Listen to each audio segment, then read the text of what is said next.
pertama menurut Wolf, remaja adalah penduduk dalam rentang usia 11 sampai 19 tahun. Nah, yang kedua menurut Peraturan Menteri RI nomor 25 tahun 2014, remaja adalah penduduk dalam rentang usia 10 sampai 18 tahun. Sedangkan yang ketiga menurut Badan Kependudukan dan Keluarga Berencana, usia remaja adalah rentang 10 sampai 24 tahun dan belum menikah. Masa remaja ini adalah masa peralihan atau masa transisi dari anak menuju dewasa.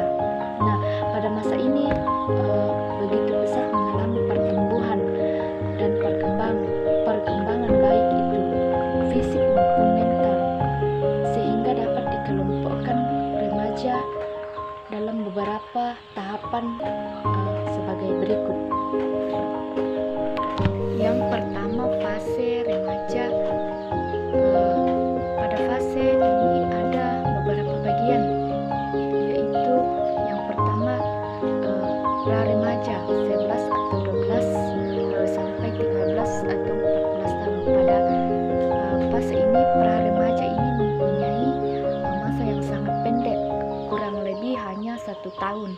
Untuk anak laki-laki usia 12 tahun atau 13 sampai 14 tahun.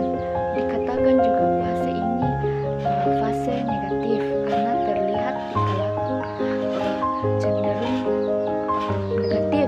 Fase juga ini fase yang sukar hubungan komunikasi antara anak dan orang tua. Nah, fase yang kedua yaitu remaja awal, usia 13 atau 14 tahun sampai 17 tahun.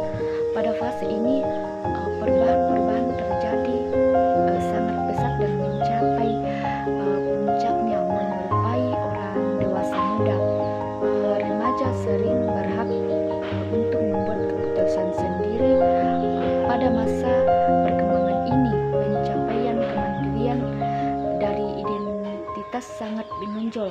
Pemikiran semakin logis, abstrak, dan idealistis, dan semakin banyak waktu diluangkan di luar. Yang ketiga, fase remaja lanjut, usia 17 sampai 20 tahun atau 21 tahun. Pada fase ini, remaja ingin dirinya menjadi pusat perhatian. Ia ingin menonjolkan dirinya. Ia idealis, mempunyai cita-cita yang tinggi, bersemangat, dan mencapai energi yang besar. Ia berusaha memantapkan identitas diri dan ingin mencapai ketidaktergantungan emosional. Ciri-ciri masa remaja.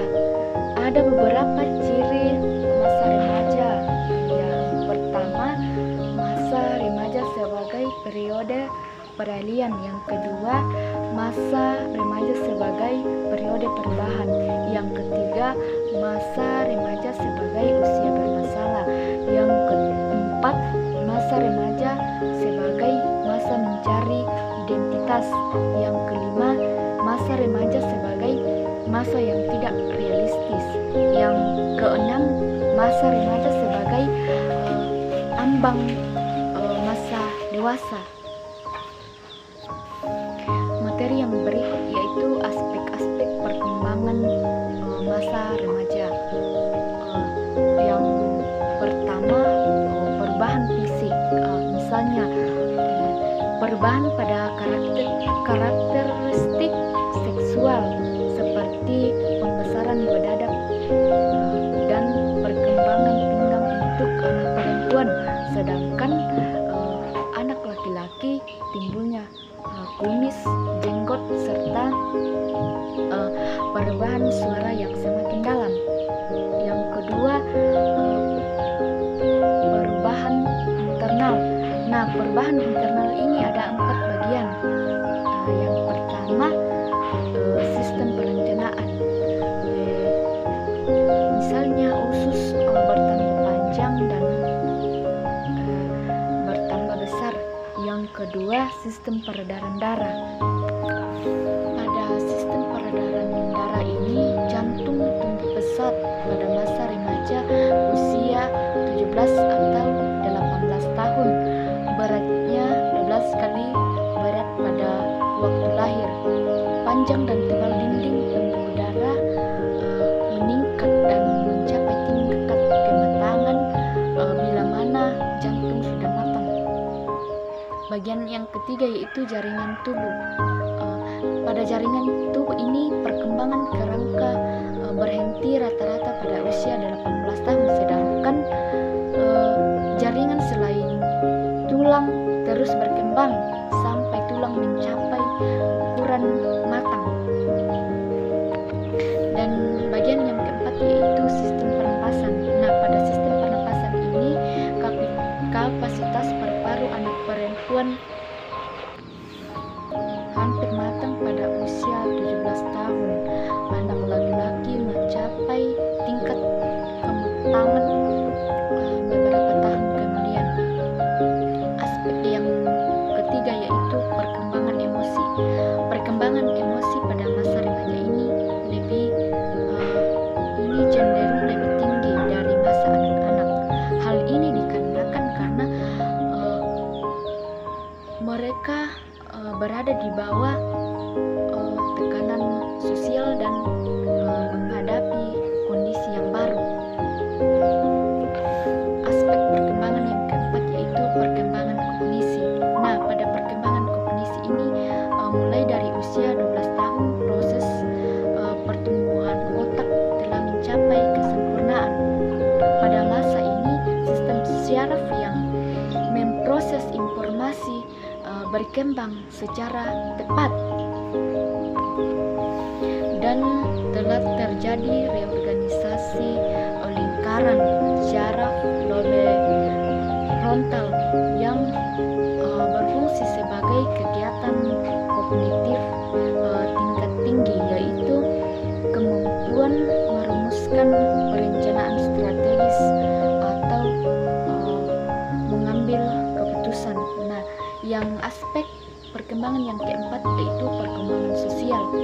Nah, sosial kognitian adalah kemampuan untuk memahami orang lain. Pemahaman ini mendorong anak remaja untuk saling menjalin hubungan sosial dengan mereka atau terutama teman sebaya. Materi yang berikut yaitu peran remaja dan lingkungannya. Yusuf Syamsu dalam buku Psikologi Perkembangan Anak dan Remaja tahun 2002-206 mengklasifikasikan peran remaja sebagai berikut. Yang pertama, peran remaja di lingkungan keluarga. Contohnya berusaha untuk membantu anggota keluarga sebagai individu maupun kelompok dalam mencapai tujuannya. Yang kedua, di lingkungan sekolah. Contohnya bersikap hormat terhadap guru, terhadap pemimpin sekolah dan staf lainnya. Yang ketiga, di lingkungan masyarakat. Contohnya bersikap simpati terhadap kesejahteraan orang lain. Demikianlah materi yang saya sampaikan, semoga bermanfaat.